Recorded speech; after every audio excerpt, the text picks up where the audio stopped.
ವಿದೇಶಿಯರಿಗೆ ಕರ್ನಾಟಕ ನೆಚ್ಚಿನ ತಾಣ ಆಗಿಬಿಟ್ಟಿದೆ. ನಮ್ಮ ರಾಜ್ಯ ಯಾರಿಗೆ ತಾನೇ ನೆಚ್ಚಿನ ತಾಣ ಆಗಿರೋದಕ್ಕೆ ಸಾಧ್ಯ ಇಲ್ಲ ಹೇಳಿ? ಏನು ಕತೆ ನೋಡ್ತಾ ಹೋಗೋಣ. ನೋಡಿ, ಶಿಕ್ಷಣಕ್ಕಾಗಿ ಭಾರತಕ್ಕೆ ಬರುವಂತಹ ವಿದೇಶಿ ಜನರಿಗೆ, ವಿದೇಶಿ ವಿದ್ಯಾರ್ಥಿಗಳಿಗೆ ಕರ್ನಾಟಕವೇ ನೆಚ್ಚಿನ ತಾಣ ಅಂತೆ. 2023-24ರಲ್ಲಿ 7,914 ವಿದೇಶಿ ವಿದ್ಯಾರ್ಥಿಗಳು ಕರ್ನಾಟಕದ ವಿವಿಧ ಕಾಲೇಜುಗಳಿಗೆ ದಾಖಲಾಗಿದ್ದರು. ಇನ್ನು PhD, MPhil, ಸ್ನಾತಕೋತ್ತರ ಶಿಕ್ಷಣಕ್ಕಿಂತ ಪದವಿ ಶಿಕ್ಷಣಕ್ಕಾಗಿಯೇ ಇಲ್ಲಿಗೆ ವಿದ್ಯಾರ್ಥಿಗಳು ಬರ್ತಾ ಇದ್ದಾರೆ. 2ನೇ ಸ್ಥಾನದಲ್ಲಿ ಪಂಜಾಬ್ ಇದೆ, 3ರಲ್ಲಿ ಮಹಾರಾಷ್ಟ್ರವಿದೆ. ಕೇಂದ್ರ ಶಿಕ್ಷಣ ಸಚಿವಾಲಯ ನಡೆಸಿರುವಂಥ ಸಮೀಕ್ಷೆ 2023-24ರಲ್ಲಿ ಈ ಎಲ್ಲ ಅಂಶಗಳು ತಿಳಿದು ಬಂದಿದೆ. ನಾವಿಲ್ಲಿ ಗಮನಿಸೋದಾದರೆ ನಮ್ಮ ರಾಜ್ಯ ಎಲ್ಲದಕ್ಕಿಂತ ಭಾರಿ ಸುರಕ್ಷಿತ. ಬರುವವರನ್ನು ಅಷ್ಟೇ ಪ್ರೀತಿ ಕೊಟ್ಟು ನಾವು ವೆಲ್ಕಮ್ ಮಾಡ್ಕೊಳ್ತೀವಿ. ಆದರೆ ಬಂದವರು ಪುಂಡಾಟ ಮೆರಿಬಾರ್ದು ಅಷ್ಟೇ. ನಾವು ಅನೇಕ ಬಾರಿ ನೋಡಿರ್ತೀವಿ, ಅನ್ಯ ರಾಜ್ಯಗಳಿಂದ ಬಂದಿರ್ತಾರೆ, ನಮ್ಮಲ್ಲಿ ಪುಂಡಾಟಿಕೆ ಮೆರೆದಿರ್ತಾರೆ. ಅನ್ಯ ರಾಜ್ಯಗಳಿಂದ ಬಂದಿರ್ತಾರೆ, ನಮ್ಮ ರಾಜ್ಯದವರ ಮೇಲೆ ಹಾವಳಿ ನಡೆಸ್ತಾರೆ. ಆದರೆ ನಮ್ಮ ರಾಜ್ಯದವರು ಎಲ್ಲರನ್ನ ಪ್ರೀತಿಯಿಂದ ಕಾಣ್ತಾರೆ. ಆ ಪ್ರೀತಿನ ಉಳಿಸ್ಕೊಳ್ಬೇಕಷ್ಟೇ. ಆದರೆ ಸದ್ಯಕ್ಕಿರುವಂಥ ಡೀಟೇಲ್ಸ್ ಪ್ರಕಾರ ವಿದೇಶಿಗರಿಗೆ ನಮ್ಮ ರಾಜ್ಯ ನೆಚ್ಚಿನ ತಾಣ ಅಂತೆ. ಬಂದವರು ಬಿಟ್ಟು ಹೋಗೋಕ್ಕೆ ಮನಸ್ಸು ಮಾಡಲ್ವಂತೆ. ನೋಡಿ, ಇಲ್ಲಿ ನಾವು ಕಂಪೇರ್ ಮಾಡಿದ್ರೆ ಪದವಿ ಶಿಕ್ಷಣಕ್ಕೆ ಬರುವವರೇ ಹೆಚ್ಚು. ಅದರಲ್ಲಿ 6,638 ಪದವಿ ವಿದ್ಯಾರ್ಥಿಗಳು ಬಂದಿದ್ದಾರೆ. ಒಟ್ಟು ವಿದೇಶಿ ವಿದ್ಯಾರ್ಥಿಗಳ ಸಂಖ್ಯೆ 7,914. ಇವರಲ್ಲಿ 325 ಜನ ಡಿಪ್ಲೊಮೊ ಮಾಡ್ತಾಯಿದ್ರೆ, 75 ಜನ PhD ಓದೋಕ್ಕೆ ಅಂತಲೇ ಇಲ್ಲಿಗೆ ಬಂದವರೆ, 2 MPhil, 5 ಜನ PG ಡಿಪ್ಲೊಮಾ, 10 ಸರ್ಟಿಫಿಕೇಟ್ ಕೋರ್ಸ್ಗಳಿಗೋಸ್ಕರ 10 ಜನ ಇದ್ದಾರೆ. ಸಂಯೋಜಿತ ಕೋರ್ಸ್ಗಳಿಗೋಸ್ಕರನೇ ಬಂದಿರೋರು 47 ಜನ. ಸ್ನಾತಕೋತ್ತರ ಪದವಿಯನ್ನು ಪಡ್ಕೊಂಡಿರೋರು 812. ಅಖಿಲ ಭಾರತ ಉನ್ನತ ಶಿಕ್ಷಣ ಸಮೀಕ್ಷೆ 2023-24ರ ವರದಿಯ ಪ್ರಕಾರ ಇಂಥದ್ದೊಂದು ಅಂಶ ಬೆಳಕಿಗೆ ಬಂದಿದೆ. ನೋಡಿ, ಕಾಶ್ಮೀರಿಗರಿಗೆ ಬೆಂಗಳೂರು ಇಷ್ಟ. ಬೆಂಗಳೂರಂತೂ ಕೇಳಂಗೆ ಇಲ್ಲ.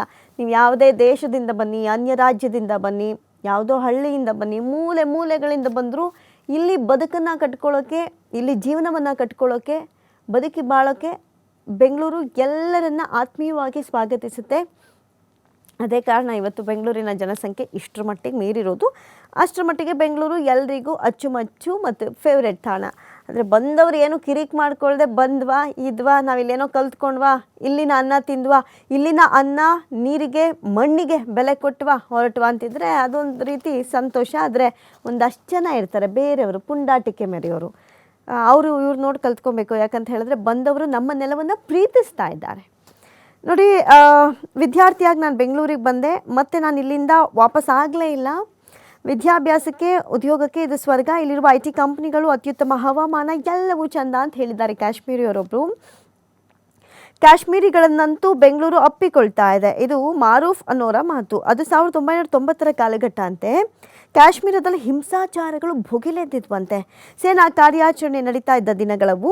ಶಿಕ್ಷಣಕ್ಕೆ ಉತ್ತಮ ವಾತಾವರಣವೇ ಇರಲಿಲ್ಲ. ಈಗ ಓದಬೇಕು ಅಂದರೆ ಅಟ್ಮಾಸ್ಫಿಯರ್ ತುಂಬ ಮ್ಯಾಟ್ರ್ ಆಗುತ್ತೆ. ಯಾವಾಗಲೂ ಹಿಂಸಾಚಾರ, ಅದಕ್ಕೊಂದು ಸ್ವಲ್ಪ ದಿನ ರಜಾ, ಹೊರಗಡೆ ಹೋದರೆ ನಮಗೇನು ಆಗ್ಬಿಡುತ್ತೋ ಆ ಭಯದ ವಾತಾವರಣ, ಪೋಷಕರ ಆತಂಕ, ಇದೆಲ್ಲ ಇರುತ್ತಲ್ವ. ಆ ಕಾಲದಲ್ಲಿ ನಮಗೆ ತುಂಬ ಕಷ್ಟ ಆಗ್ತಾಯಿತ್ತು. ಆದರೆ ನಾವು ಬೆಂಗಳೂರಿಗೆ ಬಂದ್ವಿ, ಒಳ್ಳೆ ವಿದ್ಯಾಭ್ಯಾಸ ಕೊಡ್ತು, ಒಳ್ಳೆ ಹವಾಮಾನ, ಒಳ್ಳೆ ಅಟ್ಮಾಸ್ಫಿಯರ್ ಸಿಕ್ತು ಅಂತ ಕಾಶ್ಮೀರದಿಂದ ಬಂದವರೊಬ್ಬರು ಹೇಳ್ಕೊಂಡಿದ್ದಾರೆ. ಇನ್ನು ಸೇನಾ ಕಾರ್ಯಾಚರಣೆ ನಡೀತಾ ಇದ್ದಂಥ ದಿನಗಳಲ್ಲಿ ಶಿಕ್ಷಣಕ್ಕೆ ಉತ್ತಮ ವಾತಾವರಣವೇ ಇರಲಿಲ್ವಂತೆ ಅಲ್ಲಿ. ಅಂಥ ಕಾಲದಲ್ಲಿ ಕಣಿವೆಯ ಸಾವಿರಾರು ಕುಟುಂಬಗಳಿಗೆ ಬೆಂಗಳೂರು ನಗರ ಭದ್ರ ಭವಿಷ್ಯಕ್ಕೆ ಸ್ವರ್ಗವಾಗಿ ಕಾಣಿಸ್ತಂತೆ. ನೋಡಿ, ಎಷ್ಟೋ ಜನ ಬೆಂಗಳೂರಲ್ಲಿ ಇರುವವರು ಬೈಕೊಂತಾರೆ, ಅಯ್ಯೋ ಬೆಂಗಳೂರಲ್ಲಿ ಟ್ರಾಫಿಕ್ಕಪ್ಪ, ಇಲ್ಲಿ ಜೀವನ ಮಾಡೋಕ್ಕಾಗಲ್ಲಪ್ಪ, ಇಲ್ಲಿಂದ ಫಸ್ಟ್ ಹೊರಟೋಗ್ಬಿಟ್ರೆ ಸಾಕಪ್ಪ ಅಂತ. ಬೇರೆ ರಾಜ್ಯದವರಿಗೆ, ಬೇರೆ ದೇಶದಲ್ಲಿರೋರು ಗೊತ್ತು ಬೆಂಗಳೂರಿನ ಬೆಲೆ.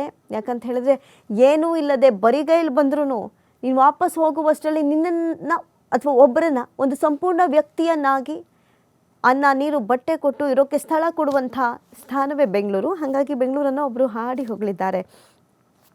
ಜೊತೆಗೆ ಭಾವೈಕ್ಯದ ನೆಲೆ ಅಂತ ಹೊಗಳಿದ್ದಾರೆ.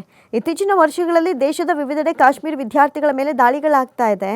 ಆದ್ದರಿಂದ ಪೋಷಕರು ತಮ್ಮ ಮಕ್ಕಳ ಸುರಕ್ಷತೆಗೆ ಹೆಚ್ಚಿನ ಒತ್ತು ನೀಡ್ತಾರೆ. ಬೆಂಗಳೂರು ನಮ್ಮ ಮಕ್ಕಳಿಗೆ ಉತ್ತಮ ಶಿಕ್ಷಣ ನೀಡ್ತಾ ಇದೆ. ನಮ್ಮ ಪರಿಚಯದ ಹಲವರು ಅಲ್ಲಿಯೇ ಓದಿದ್ದಾರೆ. ಅಲ್ಲಿನ ಭಾವೈಕ್ಯತೆಯ ಬಗ್ಗೆ ಉತ್ತಮ ಮಾತುಗಳನ್ನು ಆಡ್ತಾರೆ ಅಂತ ಪೋಷಕರು ಕೂಡ ಹೇಳ್ತಾ ಇದ್ದಾರೆ. ಎಲ್ಲಿ ಸಮಸ್ಯೆಗಳಾಗುತ್ತೆ ಅಂದರೆ ಅವರು ರೆಸ್ಪಾನ್ಸ್ ಮಾಡುವಂಥ ರೀತಿಯಲ್ಲೂ ಆಗಿರುತ್ತೆ. ಆದರೆ ಭಾವೈಕ್ಯತೆ ಕೂಡ ಅಷ್ಟೇ ತುಂಬಿದೆ. ಏನೋ ಒಂದು ಗಲಾಟೆ ಆದರೆ ನಮ್ಮವ್ರು ಯಾರೋ ಇರ್ತಾರೆ, ಅಲ್ಲಿ ಇಮಿಡಿಯೇಟಾಗಿ ಧಾವಿಸ್ತಾರೆ, ಅದನ್ನು ಕ್ಲಿಯರ್ ಮಾಡ್ತಾರೆ, ಸೇಫ್ ಮಾಡ್ತಾರೆ ಅನ್ನುವಂಥ ನಂಬಿಕೆ ಕೂಡ ಪೋಷಕರಲ್ಲಿರೋದ್ರಿಂದ ಪೋಷಕರಲ್ಲಿದ್ದು ವಿದ್ಯಾರ್ಥಿಗಳಿಲ್ಲದ್ರೂ ಕೂಡ ಅವ್ರಿಗೂ ಒಂದು ಸೇಫ್ ಆ್ಯಂಡ್ ಸೆಕ್ಯೂರ್ಡ್ ಫೀಲ್ ಅಂತೂ ಆಗಿರೋದು ಸತ್ಯ.